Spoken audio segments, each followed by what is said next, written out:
సౌకర్యంగా కూర్చోండి.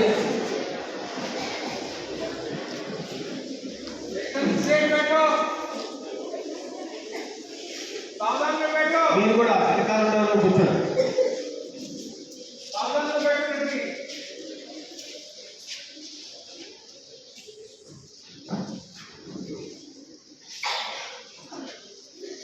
శ్రీకర మందార సింధూర తిలకంబు శ్రీకర మందార సింధూర తిలకంబు పాలభాగమునందు కాలుచుండ విరిదండ మెడనింద పరిమళంబులు చింద కందోయి చెరుచల్వ కందలింప కరకంజముల పుంజి గణ విపంచిక నుంచి అతిలోక సృష్ట్యాభ్య కుతులిన రాజహంసమునికి రాజతాక్షమునూని రాజహంసమునికి రాజతాక్షమునూని అతిలోక సృష్ట్యాభ్య కుతులీన సారసూదీర్ణ సుగతీర్ణ జ్ఞానపూర్ణ భారతీ కృపా సత్కృపామయమున తల్పులైదు నేడు నానాల్క పైన నేడు నటించుగాక. అయితే మీకందరికీ ఇక్కడ కూర్చున్నటువంటి వ్యక్తి ఎవరు అని ఆతృత, ఉత్సాహము, ఉపలాభము మీ ముఖాల్లో కనిపిస్తున్నది. అయితే వారిని పరిచయం చేసే ముందు కుమారి లక్ష్మీ శ్రీసాయి, కుమారి శౌర్యారెడ్డి వారికి పుష్పగుచ్చం ఇవ్వాల్సిందిగా ప్రధానాచార్యులకి, అదేవిధంగా వారి పేరు శ్రీ వాడవల్లి బాలకృష్ణమూర్తి.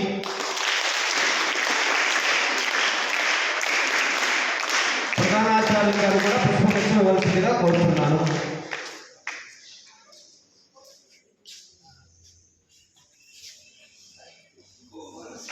మీరు అక్కడే ఉన్నారు.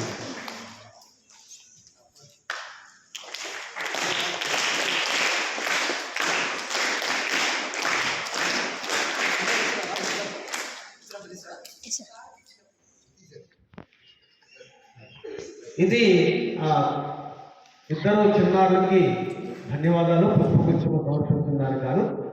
అయితే ప్రియమైన విద్యార్థుల వారి పరిచయం చేయాలంటే చాలాసేపు పడుతుంది.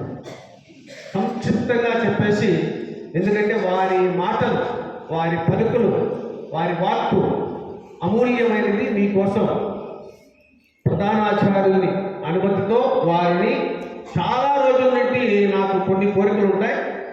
ఈ విద్యాలయంలో కొన్ని కోరికలు నెరవేరాయి. అందులో ఈ కోరిక ఒకటి, ఆయన్ని ఎప్పుడైనా పిలిచి మన విద్యాలయానికి మీతో ముఖాముఖిగా ప్రసంగించవలసినటువంటి నా ప్రగాఢమైనటువంటి బలమైనటువంటి కోరిక. అది ఈరోజు నెరవేరుతున్నందుకు చాలా సంతోషంగా ఉన్నది. అయితే వీరు ప్రస్తుతం మన చాలా ప్రసిద్ధి చెందినటువంటి ఎవరో వేదవ్యాసుడు నివసించినటువంటి కాశీ మహాక్షేత్రం. వేదవ్యాసుడు ఒకప్పుడు 10,000 మంది శిష్యులకు చదువు చెప్పినటువంటి వారణాసి కాశీ మహాక్షేత్రంలో ఆ సాక్షాత్తు అన్నపూర్ణ దేవి, అదేవిధంగా పరమశివుని సాన్నిధ్యంలో వారి శేష జీవితం గడుపుతున్నారు. వారి పేరు శ్రీ బాలకృష్ణమూర్తి గారు. వారు మనం ఎవ్వరూ లేవు, ఇక్కడ కూడా ఈ విద్యాలయంలో కూడా లేదు. నవోదయ విద్యాలయ అనే పేరు పెట్టడానికి ముందే, అంటే దాదాపు 1987లో ఆయన నవోదయ విద్యాలయ ప్రప్రథమ తెలుగు అనే మాటకి నిర్వచనం, తెలుగు ఉపాధ్యాయులుగా ఆయన నవోదయ విద్యాలయంలో ప్రవేశించారు. ఆయన 1987లో మొట్టమొదటిసారి మన ప్రీతమ ప్రధానాచార్యులు పనిచేసినటువంటి బనవాసి జవహర్ నవోదయ విద్యాలయం కర్నూలులో ఆయన మొట్టమొదటిసారి తెలుగు ఉపాధ్యాయులుగా ఆయన ప్రవేశం పొందారు. తర్వాత తదనంతరం ఆయన అనధికారికంగా, అధికారికంగా మన పక్కనే కర్నూలు పక్కనే ఉన్నటువంటి జవహర్ నవోదయ విద్యాలయ మహబూబ్ నగర్లో మరి ఆ విద్యాలయ స్థాపకులు వీరే. అప్పుడు ప్రధానాచార్యులుగా అనధికారికంగా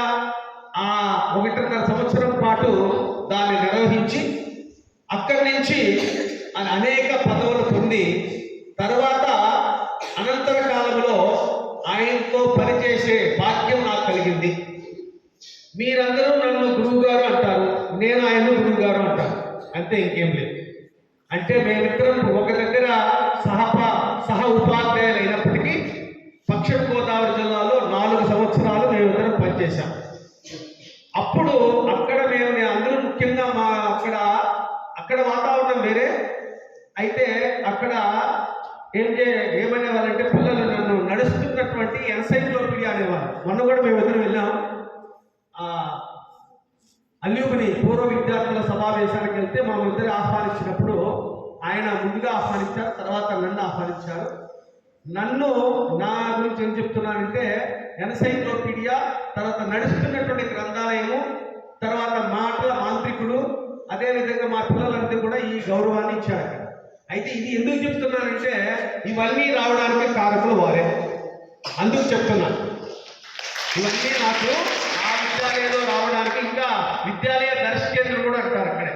ఇన్ని ఉపాధులు నేను అక్కడ జవహర్ నవోదయ విద్యాలయ పెదవేగి పశ్చిమ గోదావరిలో పొందానంటే వీరి సాన్నిధ్యంలో ఇద్దరం కలిసి అక్కడ ఉన్నటువంటి మీరంతా ఏమనంటే మేము తెలుగు ఉపాధ్యాయులు తెలుగునే బోధిస్తాము అని అనుకుంటారు. కానీ మేము అక్కడ చేసినటువంటి పనులు బహుశా భారతదేశంలో ఎవరూ చేసి ఉండరు. భారతదేశం అంటే గుర్తొస్తుంది ఆయన జవహర్ నవోదయ విద్యాలయ సమితికి all India president. All India president అంటే దాదాపు 29 రాష్ట్రాలు, ఒక తమిళనాడు తప్పిస్తే 28 రాష్ట్రాలతో ఉన్నటువంటి మనం 1993లో ఆ సమయంలోనే ఆల్ ఇండియా ప్రెసిడెంట్. అంటే మా ఉపాధ్యాయుల కింద ఒక సంఘం ఉంటుంది, ఒక సొసైటీ.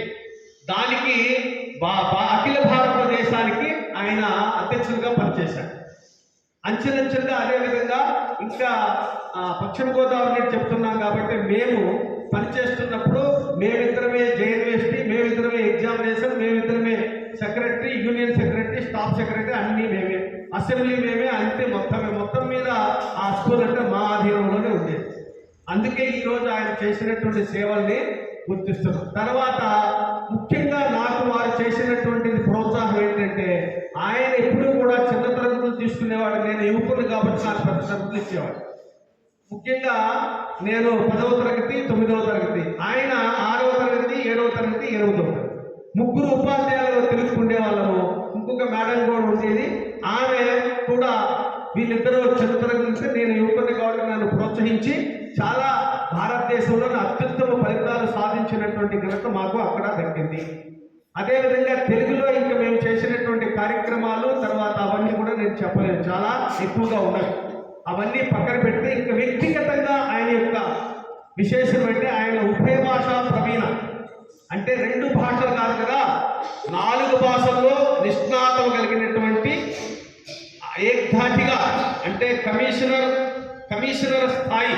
అంటే 1996లో హైదరాబాద్లో నవోదయ విద్యాలయ అసోసియేషన్ ఒక సభ జరిగింది.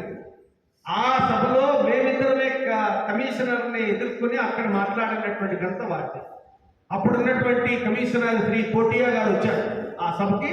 ఆ సభలో ఆయన హిందీలో ఇంగ్లీష్లో మాట్లాడుతుంటే దాన్ని అప్పటికప్పుడు తర్జుమా చేసి తెలుగులో ఈయన తర్జుమా చేసి అక్కడ ఉన్నటువంటి, ఎందుకంటే ఉత్తర భారతీయులు కూడా వచ్చారు చాలా మంది, వాళ్ళకి తెలుగు రాదు కాబట్టి ఇక్కడ ఉన్నటువంటి తెలుగులో మాట్లాడితే అప్పటికప్పుడు ఆయన హిందీలో ఇంగ్లీష్లో తర్జుమా చేసి వాళ్ళకి చెప్పేవాడు.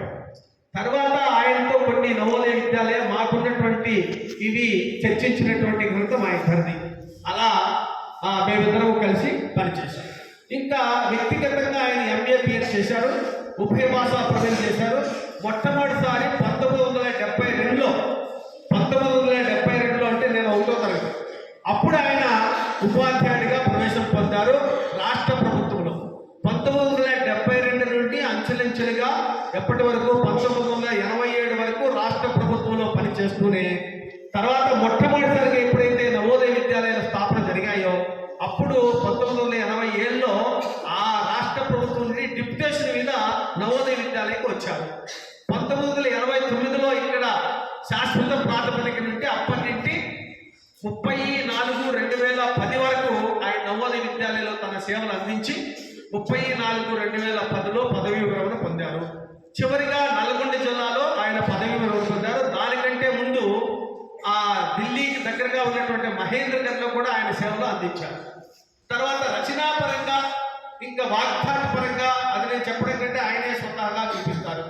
ఆయన గుణం ఎటువంటిదంటే చిన్నపిల్లలకి చిన్నపిల్లవాడైపోతాడు, పెద్దవాళ్ళకి పెద్దవాళ్ళైపోతాడు. అంటే ఏ గ్రూప్కైనా పర్ఫెక్ట్గా సరిపోయి ఆయన వయసు ఇప్పుడు 75 సంవత్సరాలు. 75 సంవత్సరాలు అయ్యేప్పటికీ చిన్నపిల్లలు అంటే చాలా ఇష్టం. ఆయన ఎలా ఉండేదంటే ఉదయం ఆయనకి పైన 8th క్లాస్ ఉండేది, నాకు కింద 10th క్లాస్ ఉండేది. పక్కపడిలేదు. ఈయన సమయానికి వచ్చేసేవారు కాఫీ తాగకుండా. వాళ్ళ మేడం గారు స్వర్గీయ వసుంధర గారు కాఫీ తీసుకొని వచ్చేది. గురుగారు పీరియడ్ అయిపోతానే కాఫీ తాగాలి, మళ్ళీ సెకండ్ పీరియడ్ ఉంటుంది. కిందికి వచ్చిన తర్వాత తమ్ముడు గారు మీరు కూడా కాఫీ తాగుతారు నన్ను అడిగి, ఇంకా నేను నాకు కాఫీ అలవాటు లేదు కాబట్టి అమ్మ నమస్కారం అనేసి పంపింది. అట్లా ఏ రోజు తప్పకుండా క్లాసులు తప్పకుండా అక్కడ పైన చెప్తుంటే మా పిల్లలు ఇప్పటికీ మొన్న అసోసియేషన్ అల్లుగుండా అదే చెప్పారు. అప్పుడు చెప్పినటువంటి ఇప్పుడు అప్పచెప్తున్నారు. ఆ విధంగా నేర్చుకున్నారు వాళ్ళు. కాబట్టి ఇటువంటి ప్రతిభావంతులు, ఇటువంటి భాష బహుముఖీన ప్రజ్ఞావంతులు, బహుశాస్త్రవేత్త, తర్వాత రచయిత, వ్యాఖ్యాత, కవి, ఎన్ని చెప్పినా ఉపమానాలే అవుతాయి. కానీ వాళ్ళని ప్రత్యక్షంగా మీరు వారు మాట్లాడితేనే మీకు బాగుంటుంది. అయితే వారు చేసినటువంటి నాకు ఉపకారం ఏంటంటే మామూలుగా అన్ని సభల్లో అన్ని కార్యక్రమాలు వారు వక్తగా ఉండేవాళ్ళు, నేను వ్యాఖ్యాతగా ఉండేవాళ్ళు. అందుకని నేను చాలా ఎక్కువగా ఉపన్యాసాలు ఇవ్వాలి, వ్యాఖ్యాతగానే ఎక్కువగా ఉంటాను. అది వారి చదువే, ఆయన మాట్లాడతారు, నేను చదువు నేర్పుతాను. అది అలవాటు అయిపోతుంది మొదటి నుంచి. అది ఏదైనా కానీ, అసెంబ్లీ కానీ, ఎవరు వచ్చినా కానీ, ఎమ్మెల్యే వచ్చినా, ఎంపీ వచ్చినా, కలెక్టర్ వచ్చినా, ఎస్పీ వచ్చినా, ఇవన్నీ కూడా పశ్చిమ గోదావరి జిల్లాలో మూకుమ్మడిగా మేమిద్దరం చేసి ఆ విద్యాలయకి పేరు ప్రతిష్టం తీసుకొచ్చారు.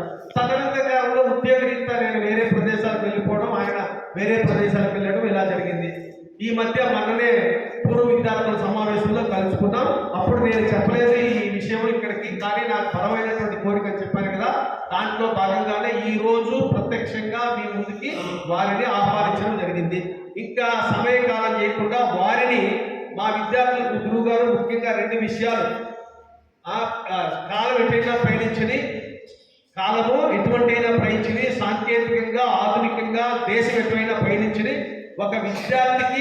ఒక విద్యార్థులకు భవిష్యత్తును దృష్టిలో పెట్టుకొని వీరికి కొన్ని నైతిక విలువలు, తర్వాత ఒక మనిషిగా ఏమైనా కావచ్చు, కానీ మనిషి కాకపోతే ఏమీ మనం చేయలేం.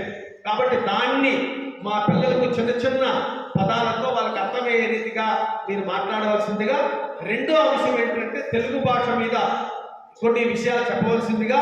తర్వాత చివరిలో వాళ్ళు ఏదైనా ప్రశ్నలు అడిగితే వాళ్ళకి సమాధానం చెప్పవలసిందిగా ఈ 3 కార్యక్రమాలు ఉంటాయి. మొదట నైతిక విలువలు, మానవ విలువలు, దీని గురించి మాట్లాడండి. తర్వాత ఒక 5 నిమిషాల విరామం వచ్చి మా విద్యార్థి ఉన్నాడు, మీకు మాటలతో కాకుండా పద్యాలతో నేను బహుకరణ చేయాలనుకుంటున్నాను.